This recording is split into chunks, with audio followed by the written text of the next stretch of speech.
Jai Prabhupada, Prabhupada, Prabhupada, Jai Prabhupada.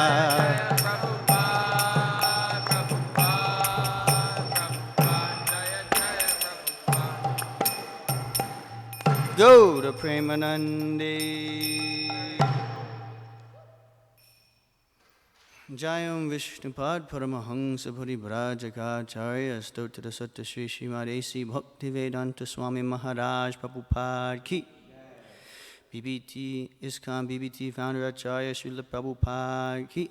Namacharya Srila Haridas Thakur Ki Jai. Prem se Gaho Shri Krishna Chaitanya Prabhu Nityananda Shri Advaita Giridhari Shri Vasari Gaura Bhakta Vrinda Ki. Shri Shri Radha Krishna Gopa Gopinath Shyama Kund Radha Kund Giri Govardhan Ki. Vrindavan Dham Ki. Shri Mayapur Dham Ki. Tulsi Devi Bhakti Devi Ki. Gangamaya Yamunamaya Ki. Grantara Srimad Bhagavatam Ki. Harinam Sankirtan Yagya Ki. Brihad Mardanga Ki. Harinam Prabhu Ki. Go to Premanande. All glories to the assembled devotees. All glories to the assembled devotees. All glories to the assembled devotees. All glories to Sri Guru and Sri Gauranga. All glories to Srila Prabhupada.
Hare Krishna.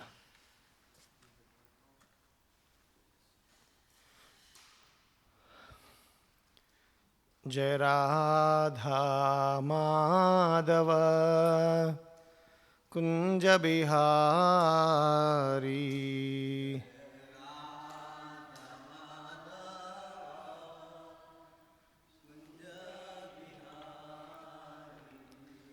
Gopi Jana Vallabha Girivaradari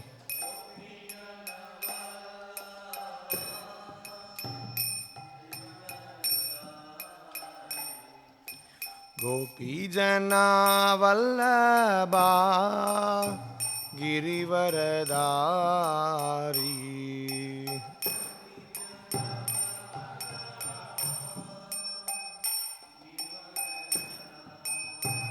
Jashodanandana Vraja Janaranjana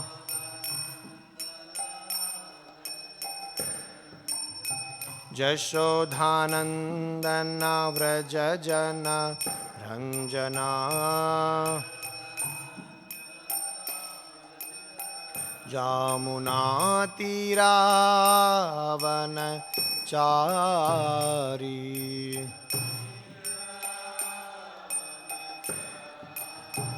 Jamunatiravanachari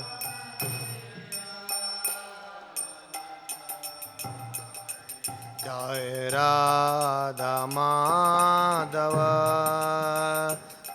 Bihari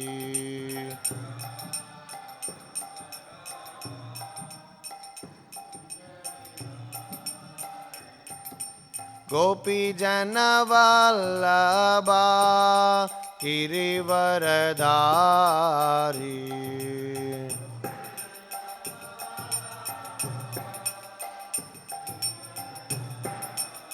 Jashodanandana Vraja Jana Ranjana Jamunatiravanachari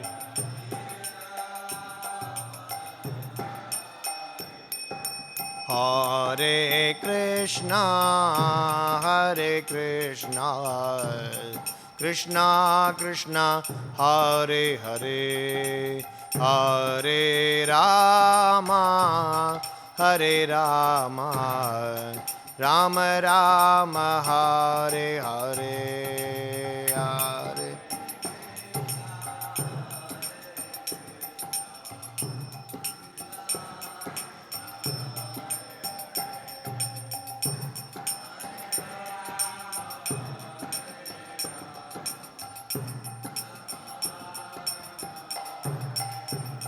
Hare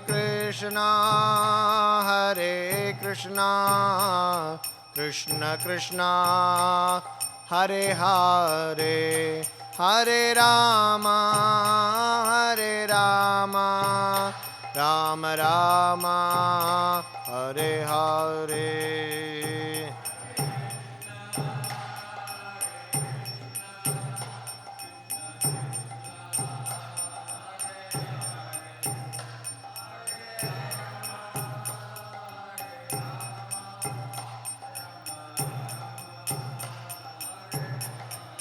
Jai Jai Radha Nila Madhava Radha Nila Madhava Radhe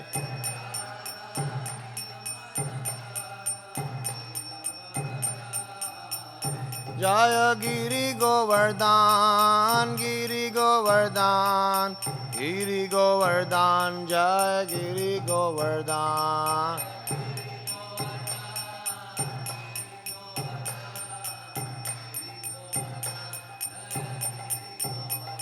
Jaya Radha Giridhari Radha Giridhari Radhe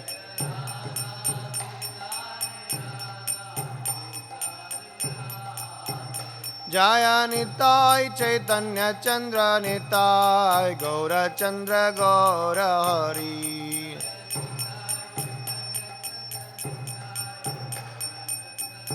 Jai Jai Prabhupada, Prabhupada, Prabhupada Jaya Prabhupada.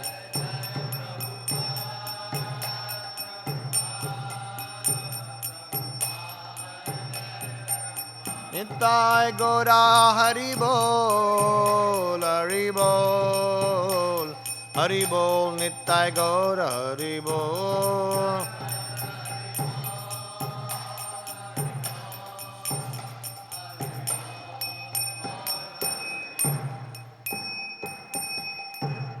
Jao Vishnupad Paramahamsa Parivrajakacarya Ashtotra Sadashi Srimati Divine Grace Abhay Charanarvind Bhakti Vedanta Swami Srila Prabhupada ki Grantaraj Srimad Bhagavatam ki. All glories to the assembled devotees. Hare Krishna.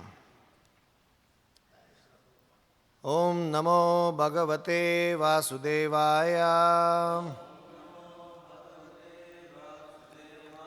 Om Namo Bhagavate Vasudevaya. Om Namo Bhagavate Vasudevaya.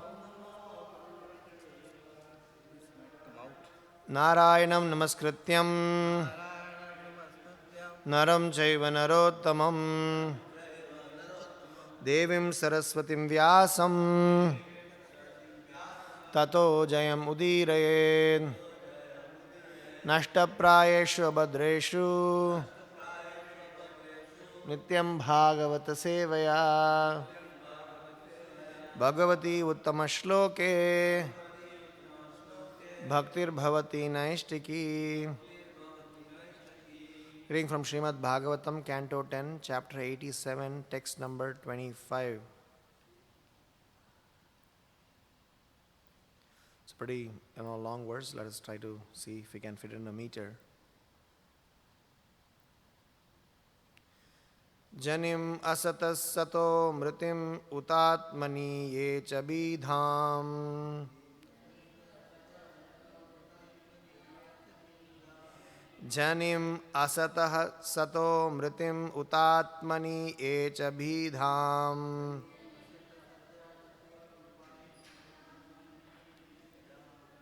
Vipanamritam smaranti upadishanti ta arupitaihi.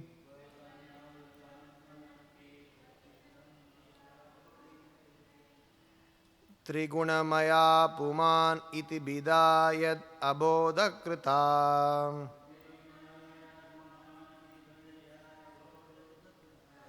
Tvaina tata paratarassa bhavet avabodharase.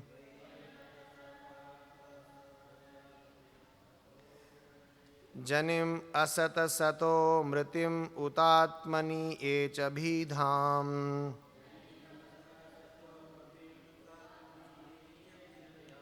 Vipanam ritam smaranti upadishanti ta arupitaihi.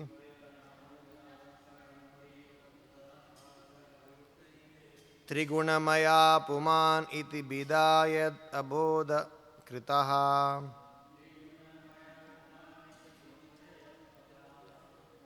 Tvaina tatah paratarassa bhavet avabodharase. Janim ashata sato mritim utatmani echa bidham. Vipanam ritam smaranti upadishanti ta arupitaihi. Trigunamaya puman iti bidayat abhodhakrita.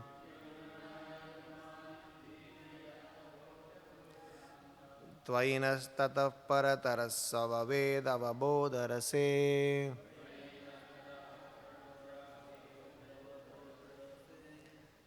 Somebody wants to try?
Anybody else would like to give a try?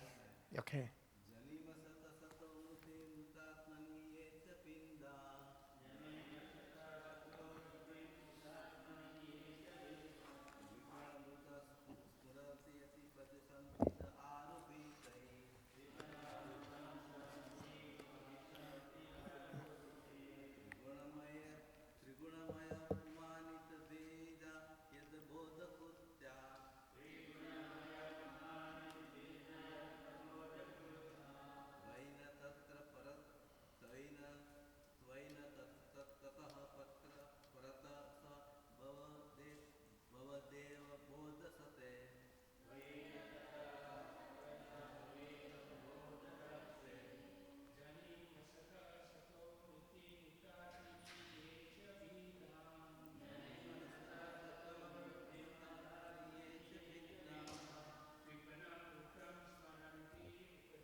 Okay.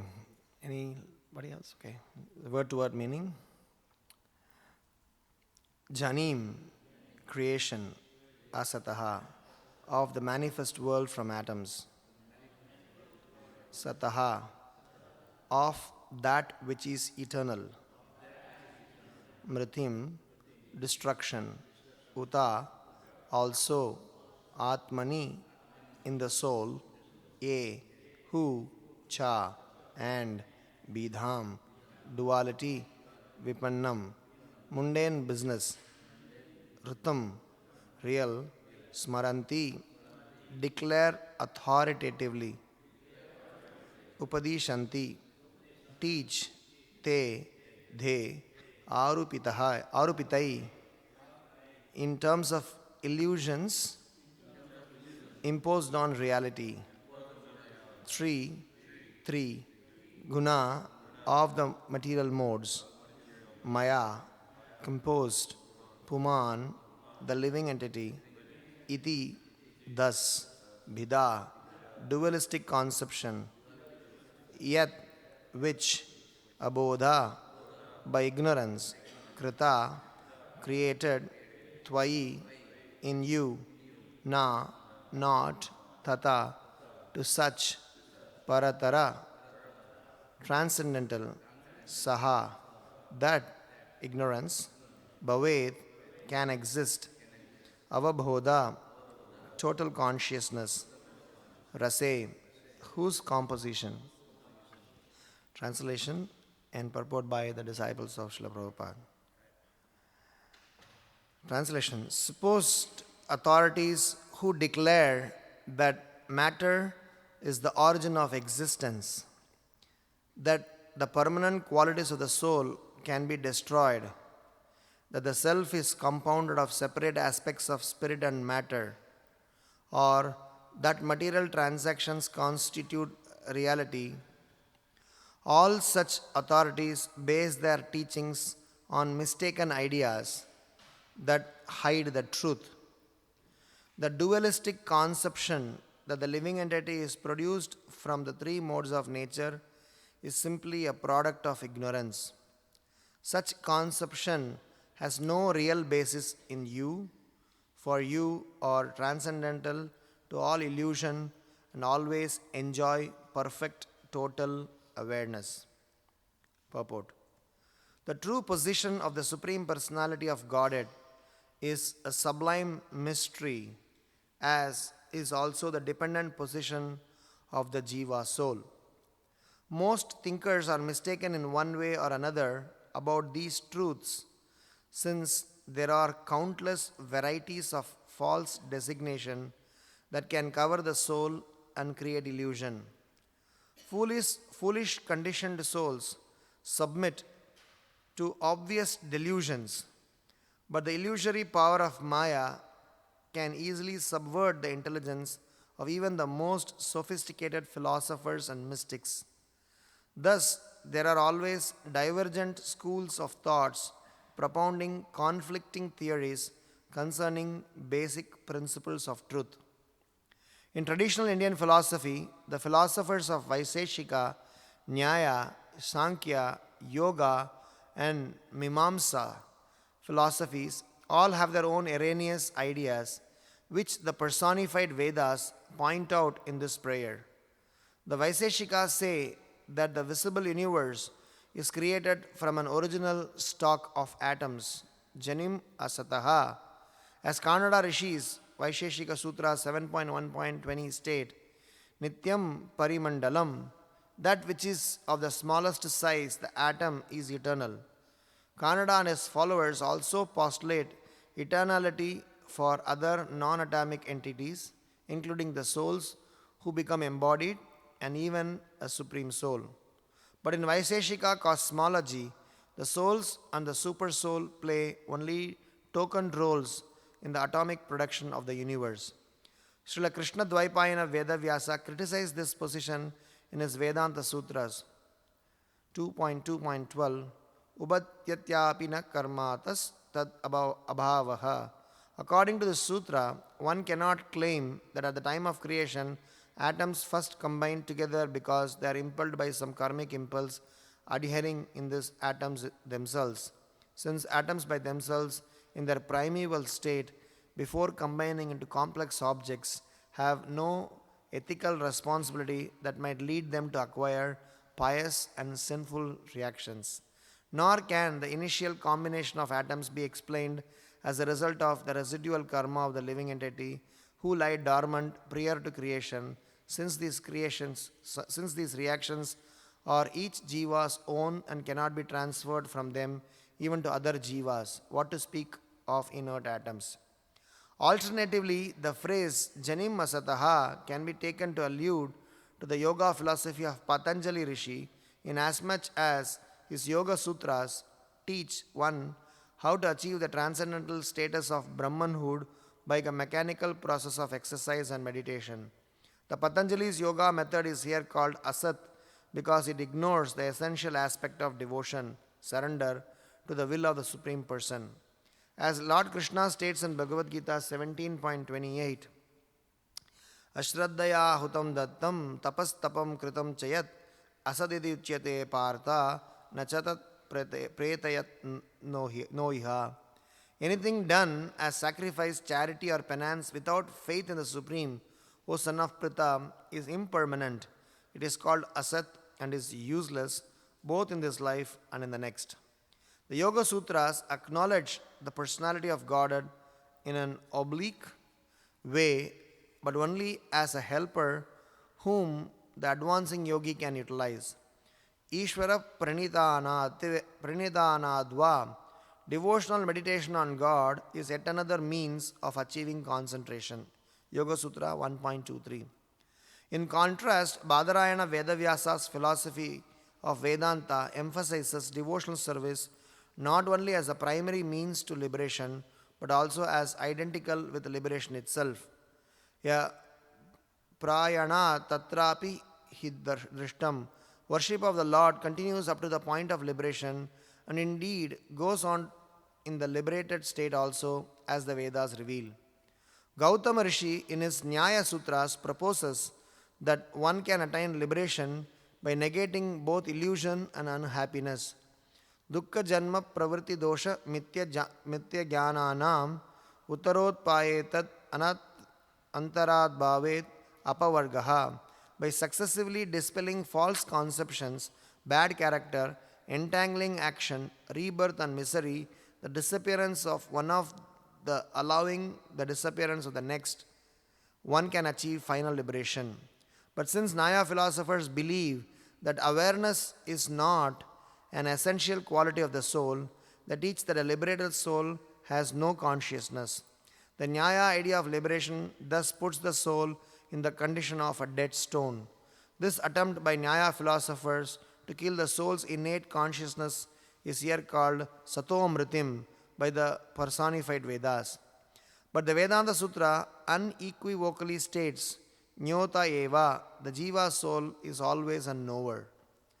Although the soul is in truth both conscious and active, the proponents of Sankhya philosophy wrongly separate these two functions of the living force Atmani Yecha Bhidam, ascribing consciousness to the soul Purusha and activity to the material nature. According to the Sankhya Karika, 1920, Tasmakcha Viparyasad Siddham Sakshitvam Purushaya Kaivalyam Madharyastyam Drishtritvam Akritit Bhavascha. Thus, since the apparent differences between Purushas are only superficial, being due to the various modes of nature that cover them, the Purusha's true status is proven to be that of a witness, characterized by his separateness, his passive indifference, his status of being an observer, and his inactivity. Tasmat tat samyogad acetanam chetanava ivalingam guna kartrutvepi tata karteva bhavanti udasinaha. Thus, by contact with the soul, the unconscious subtle body seems to be conscious, while the soul appears to be the doer, although he is aloof from the activity of nature's mode. Srila Vyasadeva refutes this idea in the section of Vedanta Sutra that begins Karta Shastrartha Vatavad. The Jiva soul must be a performer of actions because the injunctions of scripture must have some purpose. Acharya Baladeva Vidyabhushana in his Govinda Bhashya explains the Jiva, not the modes of nature, is the doer. Why? Because the injunctions of scripture must have some purpose. Shastrartha Vatavat. For example, such scriptural injunctions as Swarga Kamo Yajeta, one who desires to attain to heaven should perform ritual sacrifice, and Atmanam Eva Lokam Upasitaha, one should worship with the aim of attaining the spiritual kingdom, are meaningful only if a conscious doer exists.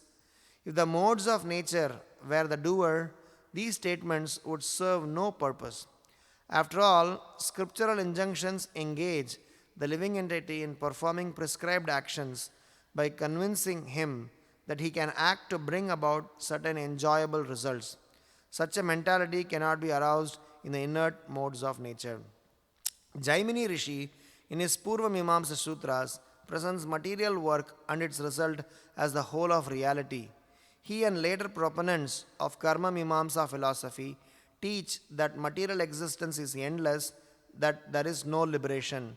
For them, the cycle of karma is perpetual, and the best one can aim for higher birth among the demigods. Therefore, they say the whole purpose of the Vedas is to engage human beings in rituals for creating good karma, and consequently, the material soul's prime responsibility is to ascertain the exact meaning of the Vedas' sacrificial injunctions and to execute them. Chodana lakshano ruto dharmaha. Duty is that which is indicated by the injunctions of the Vedas. The Vedanta Sutra, however, especially in the 4th chapter, which deals with life's ultimate goal, elaborately describes the soul's potential for achieving liberation from birth and death, while it subordinates ritual sacrifice to the role of helping one become qualified to receive spiritual knowledge.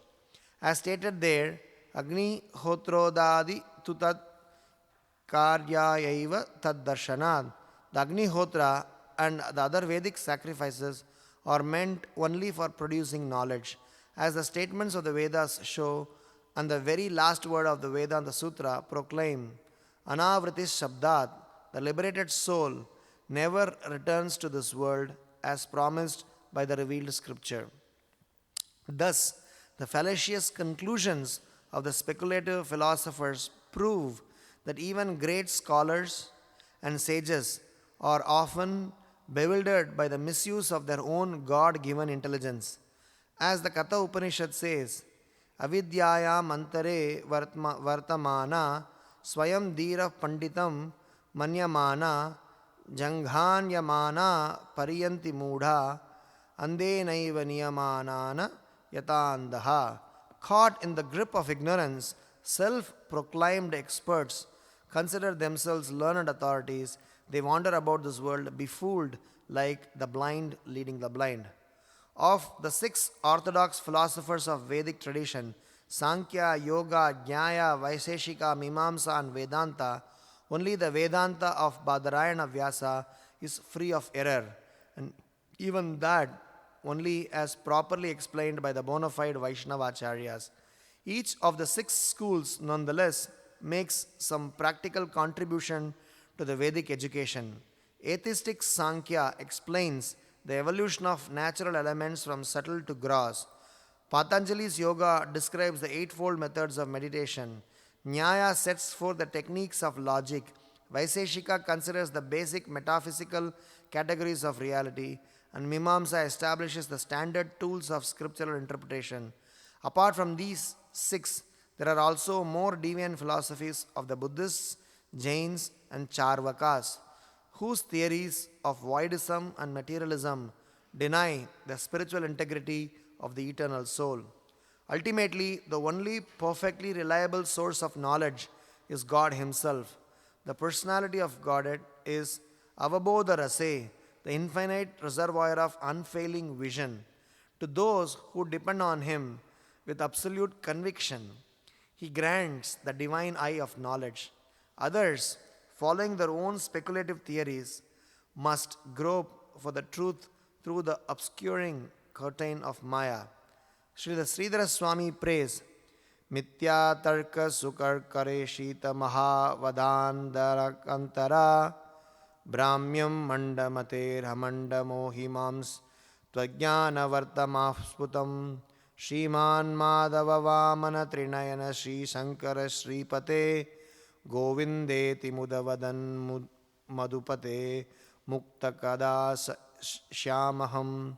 For the bewildered soul, wandering within the darkness of those exalted philosophies promoted by the harsh methods of false logic, the path of true knowledge of you, O Lord of magnificent glory, remains invisible. O Lord of Madhu, husband of the goddess of fortune, when will I become liberated by joyfully chanting your names, Madhava, Vamana, Trinayana, Sri Shankara, Sripati, and Govinda? Wow. Om Ajnanatimirandasya Jnananjana Shalakaya Chakshurun Militam Mena Tasmai Shri Gurave Namaha. Nama Om Vishnu Padaya Krishna Preshtaya Bhutale Srimate Bhakti Vedanta Swamin Iti Namine. Namaste Saraswati Deve Gauravani Pracharine Nirvisesha Sunyavadi Paschatya Deshatarine. Jai Sri Krishna Chaitanya Prabhu Nityananda Shri Advaita Gadadhar Srivasadi Gaura Bhakta Vrinda. Hare Krishna Krishna Krishna Hare Hare, Hare Rama Rama Rama Hare Hare. It's a pretty interesting shloka. In our corporate terminology, we say if you want to sell a product, you can sell either by confusing people or by convincing people. So we generally go out, and if the other person does not understand what we are trying to sell, we give them so many jargons, so many supportive, confusing concepts by which the other person thinks that probably this guy is very knowledgeable and what he is talking is making a lot of sense, so let us buy this. So it's very interesting.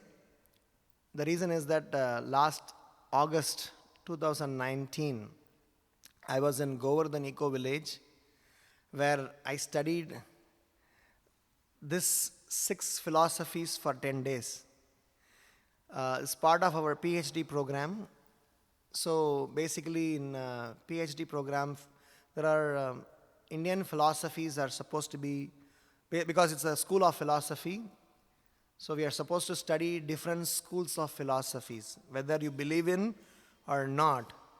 So these schools of philosophies seems to be very prominent, and at least from the philosophers, so-called philosophers' standpoint, they all have some standing.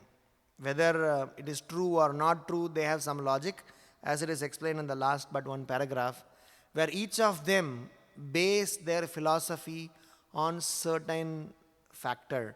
Some of them base their philosophy in terms of logic. Some of them base their philosophy in terms of actions. Some of them base their philosophy in terms of how the components in this world are positioned and interconnected. So different people base their philosophies in their own, perception and interpretation. So this, starting from Nyaya, Vaiseshika, Kannada, Jaimini, all these are very famous names. May not be in Iskcon circle, may not be in Gaudiya Vaishnava circle, but if anybody who is doing the science, philosophical studies, without knowing these 6 names and their epistemology and their ontology, you cannot, proceed further. To tell you the truth, there are people who have picked up one of these topics and gone to the cross section fully in depth on how their philosophy exists, how their philosophy is. They've done PhD program on these philosophies. For us who are regular readers of Srimad Bhagavatam, who have been enjoying Radha Nila Madhava's transcendental darshan and wonderful kirtan and Hari Katha, some of them, all this content may go beyond our head, saying that what is being spoken about. But at least to an extent, we need to believe and understand that these people came in the past and gave some confusing philosophy, and they defined this is how the world functions. So basically, all these philosophers, this purport is very technically structured.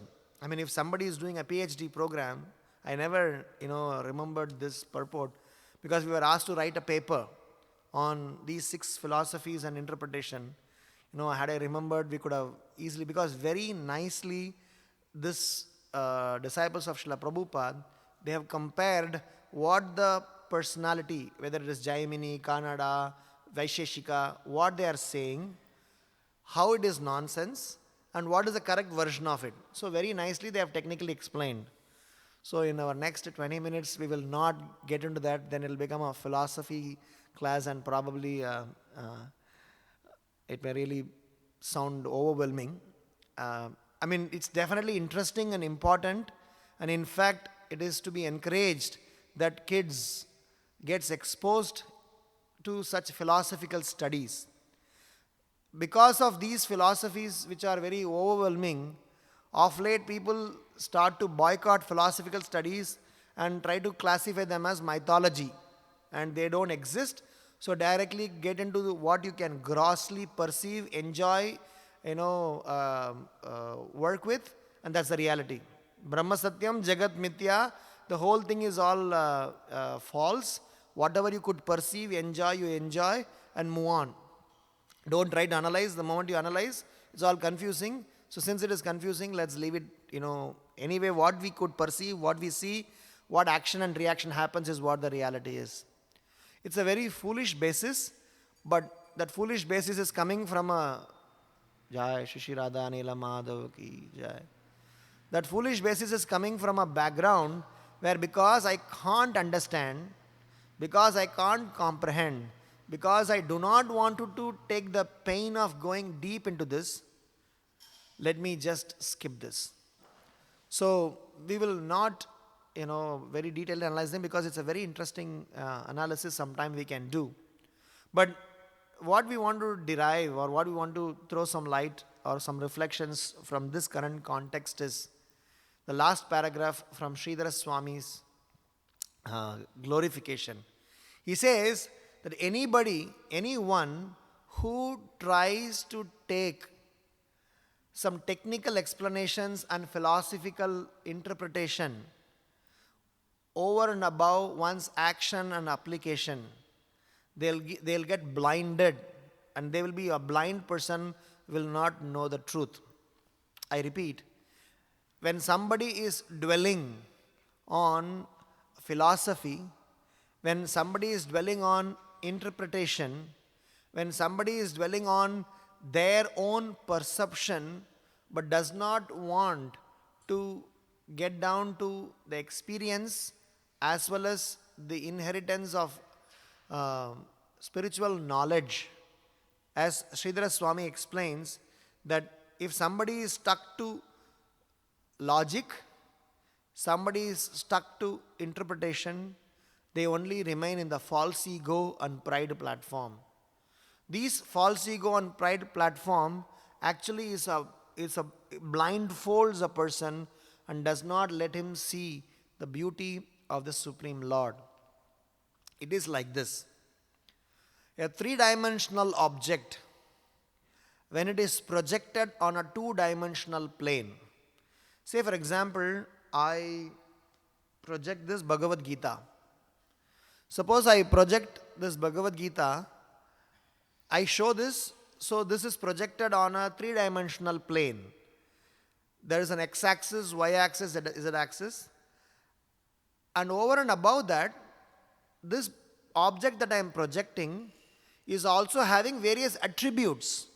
Those who are able to see this through their naked eyes, they see this is Bhagavad Gita, this is Vedic literature, the book is in yellowish color, this has got Krishna's picture, this is bulkier. So many attributes we are able to see.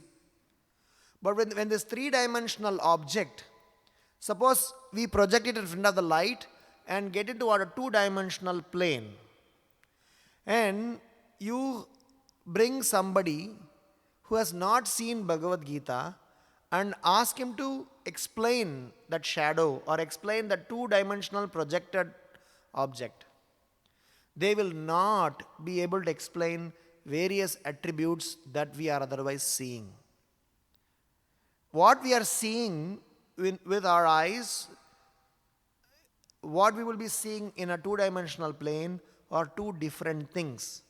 Unless and otherwise you know this, your interpretation of what is projected is going to be completely wrong or completely incomplete.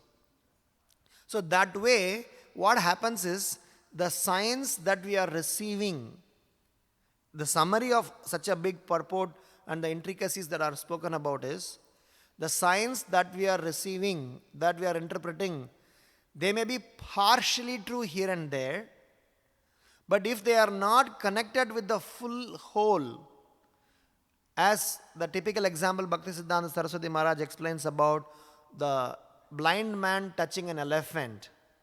So if you do not know what an elephant is, if you are blindfolded or if you are blind and touching and feeling some portion of the elephant, you will not get the holistic view, neither your conclusion about what you are touching will be complete. Maybe a perception is partially experientially true, but in a holistic sense it is wrong. So you will call an elephant as a pillar, you will call an elephant as if you touch the tail, you will call it as a rope. So when you hold the tusk, you will call as some sort of a weapon. So we may interpret it into many, many ways. So hence, what is encouraged, why Prabhupada is talking about, of all the 6 philosophies, Vedanta is something that we should subscribe to, and that too when the Vedanta philosophy is explained by bona fide Vaishnava Acharyas. So the reason bona fide Vaishnava Acharya's explanation of Vedanta happens to be true and the basis is they have seen this and they can interpret the reflection also. Those who have not seen this and only interpreting this is what all the other jokers who has spoken about logic is the way by which things work, who has spoken about material elements is the way which is spoken about. Somebody says that we are actually conscious but not supremely conscious. At this point in time, we are eternally going to become God when this covering is removed. So many nonsenses. And unfortunately, the Kali Yuga and the current education system does not make us to do any reasoning. So we don't reason these questions. We only simply say that, oh, he's talking about something complex. He must be really intelligent. So let us, subscribe to him. When Chaitanya Mahaprabhu was in, Varanasi, in Prakashananda Saraswati's, assembly, Prakashananda Saraswati mocked Sri Chaitanya Mahaprabhu, saying that you are like a madman dancing and singing to the tunes of, Hare Krishna Mahamantra or whatever that you are singing. Come and join us, study Vedanta, try to interpret, try to understand the intricacies. That's the purpose of being a sannyasi, not that what you are doing. And what Mahaprabhu said was extremely, clear and relevant for all of us. From understanding this purport to, if you want to really understand this purport and want to carry home message, so that what Mahaprabhu said this to Prakashananda Saraswati. He said, my dear sir, my spiritual master said, I am not so intelligent. I can't understand such intricate various things that are explained in Vedas. Hence, he encouraged me, just stick on to chanting this mantra. You will get perfection. Then I asked him, how long should I be doing that? He said, go on doing that till you get mad after that. So I am trying to follow the instructions of my spiritual master, and that's why I am doing this. So I am actually not so intelligent. So Chaitanya Mahaprabhu took a humble stand. Chaitanya Mahaprabhu explained the real effect of people in Kali Yuga by him, posing that position. And Mahaprabhu also explained the highest signs of Krishna consciousness is to eventually fall in love to the holy name of the Lord. So he, explaining this in a very subtle manner, Prakashananda Saraswati did not understand in the first place. But then, after 7 days of explaining, or whatever number of days Prakashananda Saraswati explained, Mahaprabhu patiently sat near the doorsteps, heard Chaitanya Mahaprabhu. Then finally, when he was asked to speak, Mahaprabhu pointed out 26 different faults in what Prakashananda Saraswati spoke. So I was discussing with Radhika Raman Prabhu one time. He said, Prabhu, this scientific preaching or preaching to the scientific community is something similar to what Mahaprabhu did that. You need to keep patience for 7 days to hear all the nonsense that he spoke. You should not process any of those nonsense, but you should keep up to all the nonsense that they are speaking. Then you should give a counter to them in that language that they understand. So the preaching that scientists, to the scientists that we are trying to do, or trying to do some scholarly people, is not an easy one. And it is not something like a very get-go, on-the-go type. It may take a long time, but if we are able to speak the language and give the counterpoint to all those points in a very systematic, scientific, emphatic manner, we will be able to establish ourselves. And that's what Mahaprabhu did. Finally, what happened, if you read Chaitanya Charitamrita, Madhya Leela, chapter 25, Krishnadas Kaviraj Goswami explains the narration that happened in Varanasi and how Mahaprabhu delivered the citizens of Varanasi. Prakashananda Saraswati's disciple got so elated and started to glorify Mahaprabhu and said that how Sri Chaitanya Mahaprabhu, all the philosophy that he is speaking is absolute sense. What everybody else, what Vedanta, whatever studies that you have been doing is all nonsense. They are all insult to the Supreme Personality of Godhead's superlative position. Then finally Mahaprabhu's position was very nicely glorified. Then Prakashananda Saraswati, clasping the lotus feet of Mahaprabhu and crying and accepting how stupid he was by propounding these all dry, bogus, incorrect interpretations. And finally he gave that up and surrendered to Sri Chaitanya Mahaprabhu. So one of the important duty of a preacher, of an acharya, is this toughest aspect of challenging this so-called Mayavada atheistic philosophies. That is why Srila Prabhupada in Iskcon, he gave very superlative importance to the scientific preaching. In fact, it is one of the dearmost preachings or the services that Srila Prabhupada opted.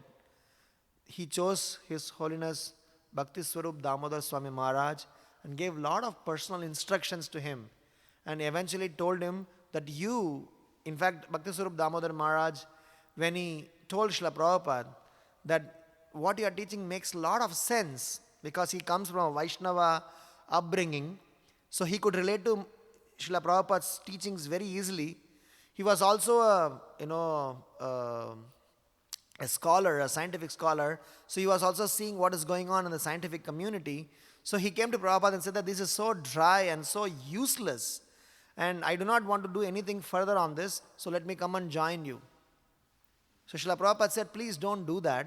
You are the only one who can understand both the perspectives, because all the other students that I am teaching to, half of them are hippies. They have given up their college studies. They have completely, foregone their formal education. They cannot even comprehend engineering or science or chemistry or anything that, of that sort. So in the later stage, in the future, some scientists will come and give some bogus philosophy and defute our own philosophy. So please, what you are up to is something a very important service, because you understand Vaishnava literature because of your upbringing. You also understand what nonsense is going on in the scientific world. So stay put there, study that nonsense, and give a Krishna consciousness refutation and do a scientific preaching. So Prabhupada gave so much of instruction. If you read Life Comes From Life book, so much of interesting dialogue that Srila Prabhupada is having with Bhakti Swarup Damodar Maharaj talks about these things. And Srila Prabhupada gave a directive to GBC that GBC should allocate, not only GBC, BBT, he gave a directive to BBT, which he does not partake a single penny from BBT to any other project, but he said that $10,000 should be funded to the scientific preaching, and BBT should fund for it, eternal, and there is a will. The Srila Prabhupada said that this scientific preaching need to be funded. The reason is that, in the past, Vaisheshika, Kannada, Jaimini, and so many jokers came and said some confusing things. But Srila Prabhupada was also anticipating in the future, because our Vedic culture is slowly depleting, slowly going away in family system, people will come and fall prey to so-called modernization, so-called modern lifestyle, so-called ideologies, that for them Srimad Bhagavatam will also go on top of their head. You ask people, forget about Jaimini, Kannada, you give them Bhagavad Gita and ask them to read some chapter in Bhagavad Gita. People don't understand Bhagavad Gita. People come back and say that, Prabhu, we don't understand Bhagavad Gita. What to speak of, various other, if you ask them to read Vedas and, become a devotee, nobody would have become. So Prabhupada writes in the introduction to Bhagavad Gita as it is. Whilst so many versions of Bhagavad Gita exist, the reason of this as it is version is to enlighten and educate people with the real science that Krishna spoke, so that Bhagavad Gita can be an engaging experience, so the people can take Bhagavad Gita and apply the instructions in one's life rather than just ignoring them because they are not able to understand. So my 2 cents here is that what Srila Prabhupada did to us by taking us past all these confusing things. As I said, we can go on and analyze how Nyaya is right, how Nyaya is wrong, how Vaisheshika is right, how Vaisheshika is wrong, how at that point in time each of them contradicting each other. But the science which is above all of them is Vedanta.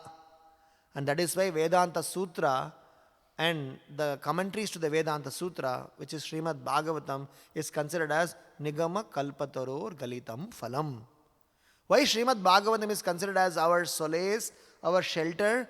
Because if somebody subscribes to Srimad Bhagavatam, if somebody embraces Srimad Bhagavatam, That too, Srimad Bhagavatam coming from a Vaishnava Acharya tradition, then they are saved from all the nonsenses.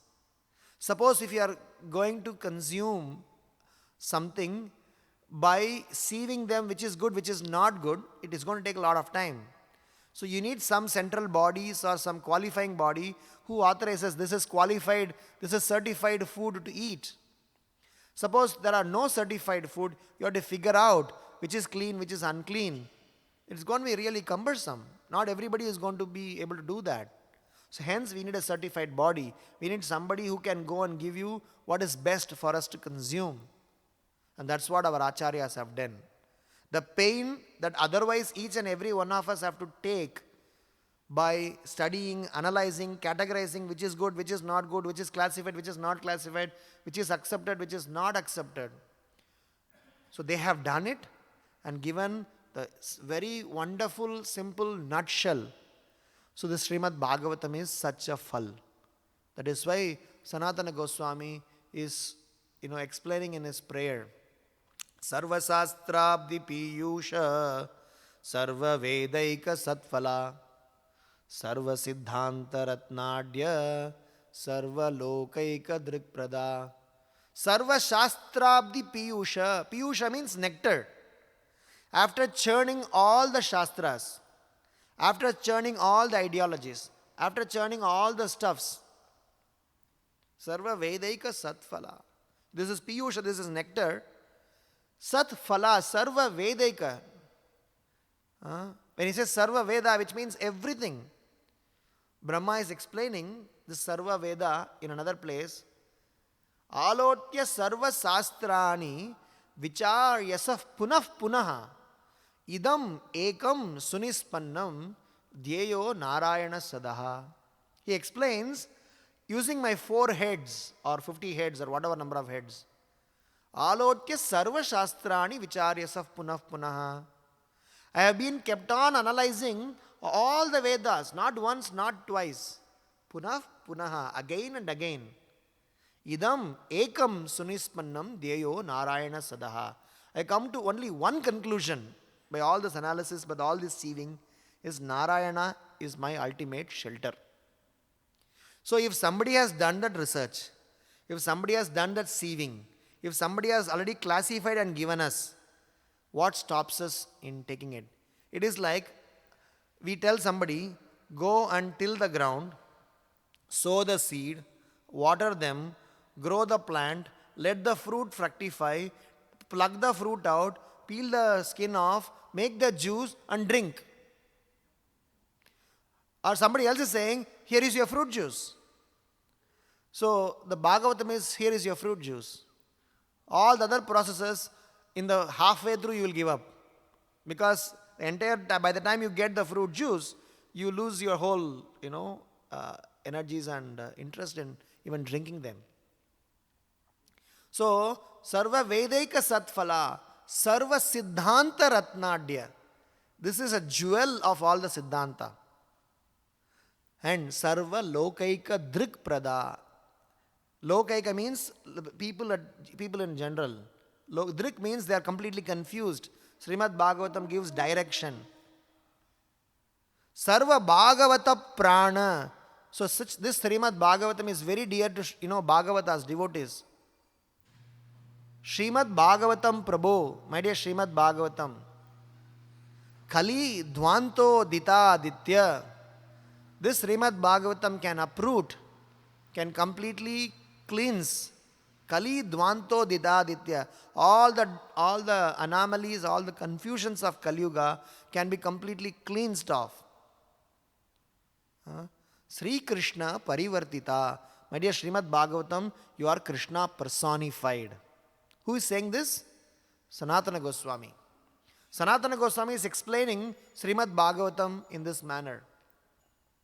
And such great scholars, why we are so indebted, as in this purport is explained, of the 6 orthodox philosophies of Vedic tradition, Sankhya, Yoga, Nyaya, Vaiseshika, Mimamsa and Vedanta, only the Vedanta of Badarayana Vyasa is free of error.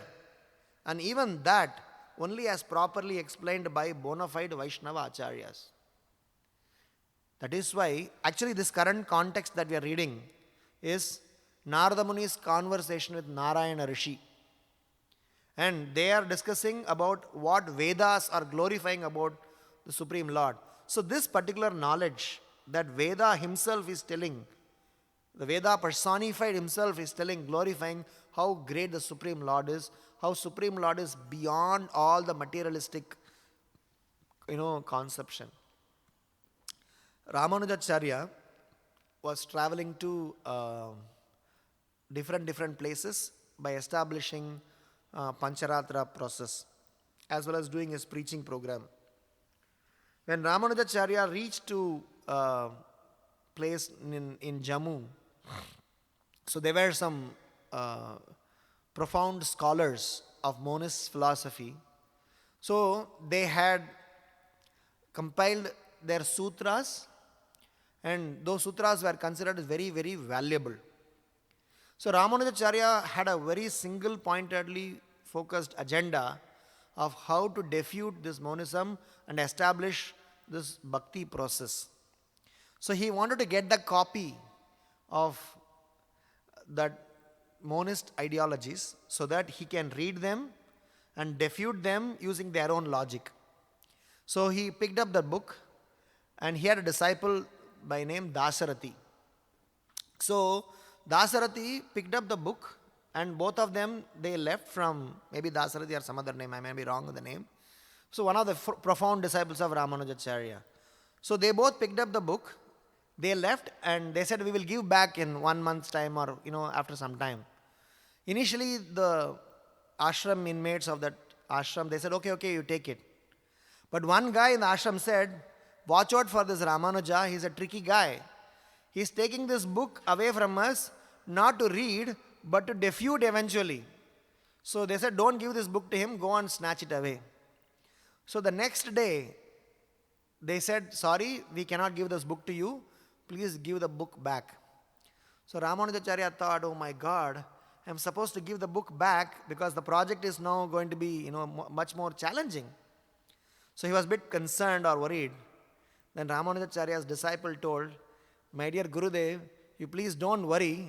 I have studied the entire book overnight and by-hearted them. So I will dictate them every one page by page, and you can then give a response to that, all of them.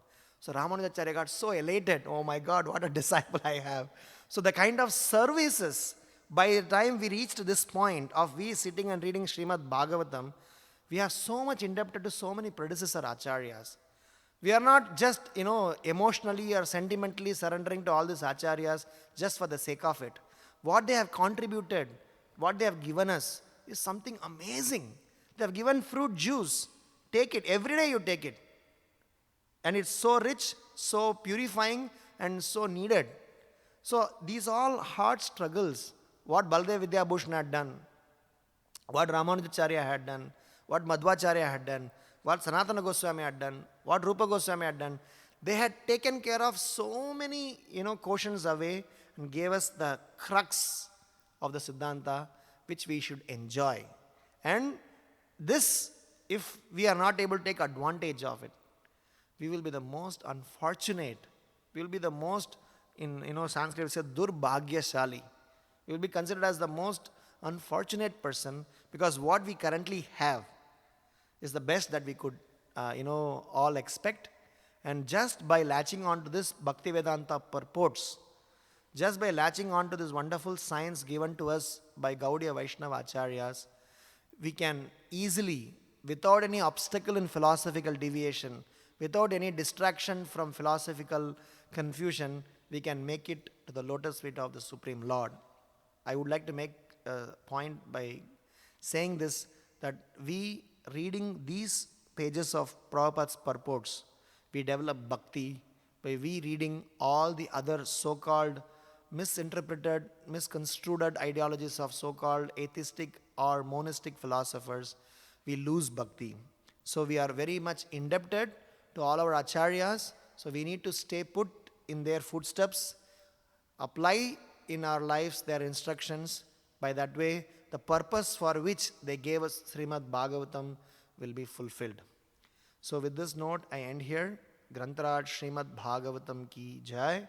Srila Prabhupada ki jai. Are there any questions or comments?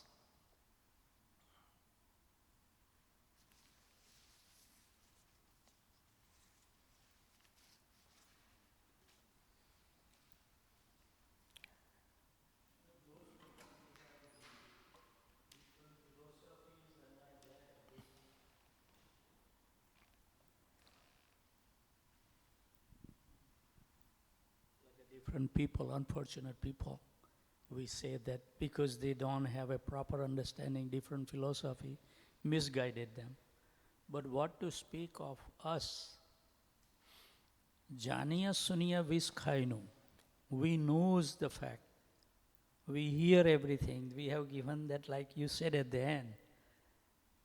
But still, we are not taking the full advantage of it. Why?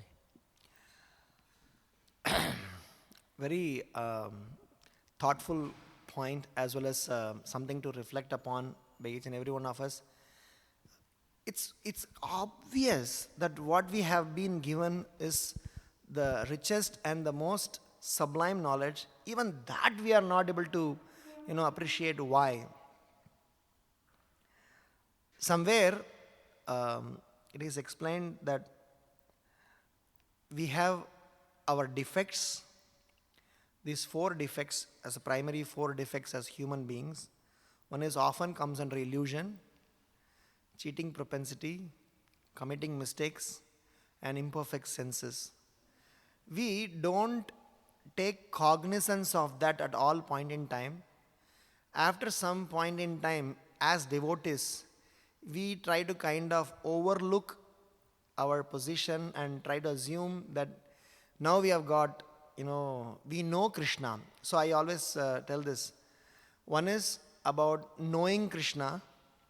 Second is about understanding the Krishna consciousness. Third is about applying Krishna consciousness in our life. Fourth is about loving Krishna. So loving Krishna is for what all this drama are doing. We are coming here doing Mangalarti, chanting, Bhagavatam class. All those things are being done to love Krishna. But unfortunately, because of we still not taking cognizance that we have our mistakes, we have our shortcomings, we try to assume prakriti kriyamanani gunai karmani sarvasaha ahankara vimudatma kartaham iti manyate.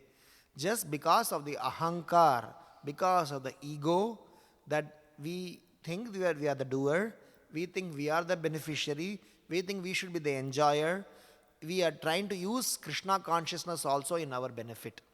So when we stand in front of Krishna, we, rather than loving Krishna, rather than serving to Krishna, we are trying to use Krishna.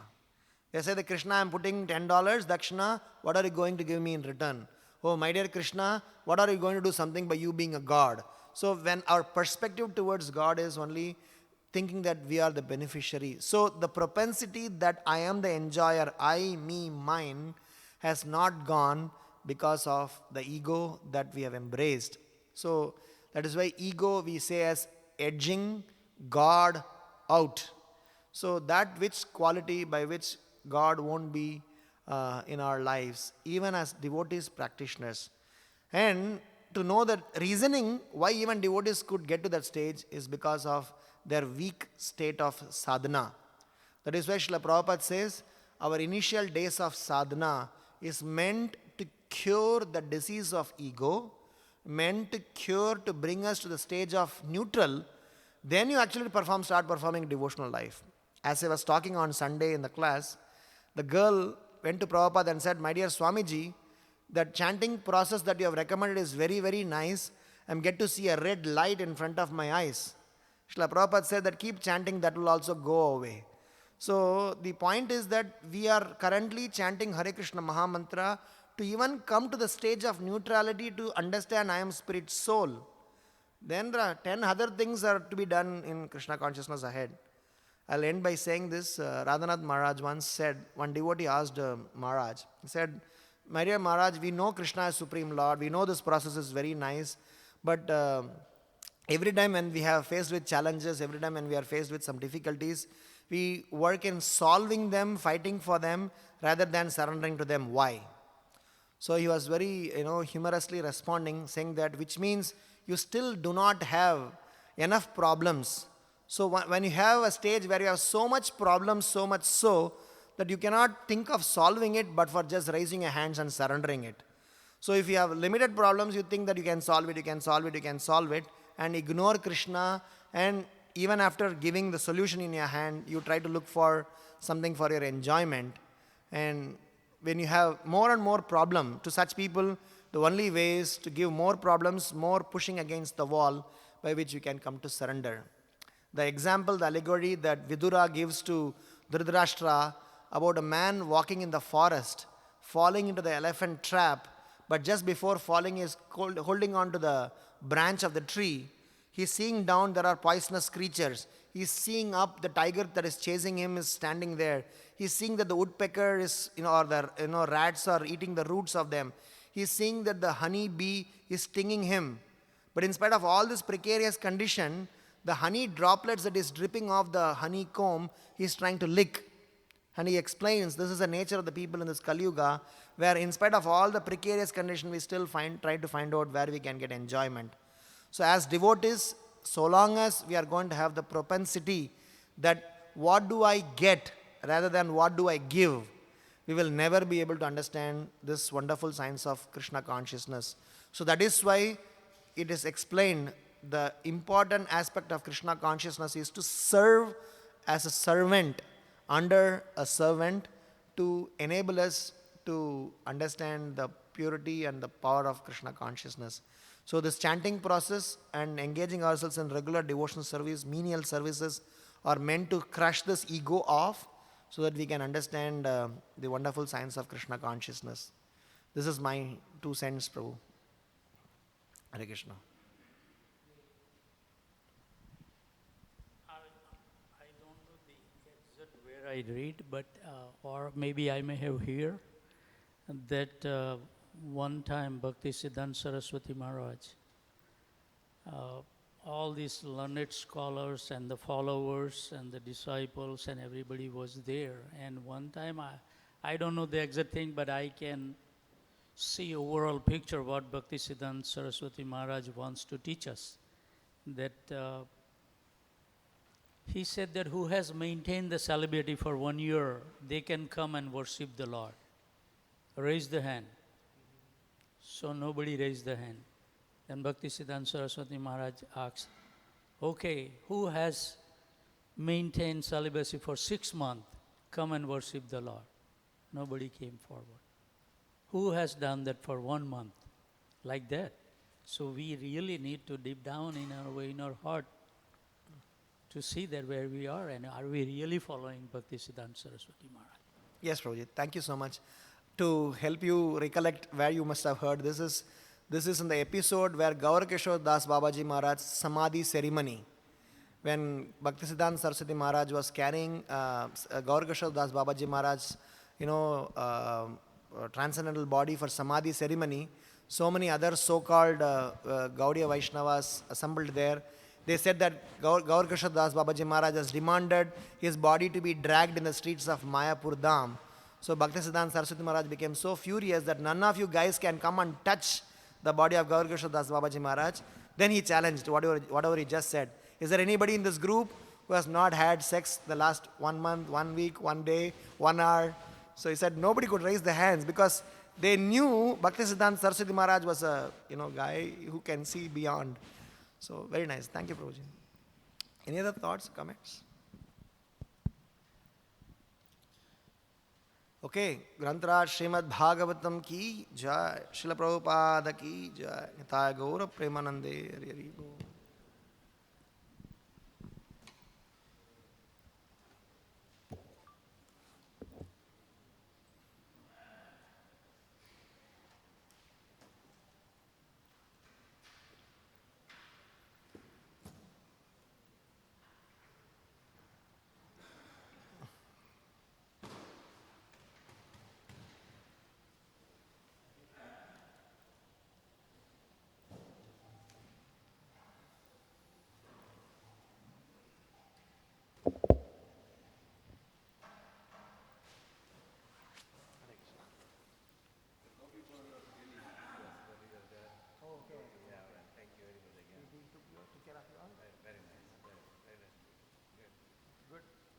South India. Thank you for your help. Thank you. It's my pleasure. It's my pleasure. How long will you be here? Till 23rd. Okay, so we'll have more of those. Yes, sure.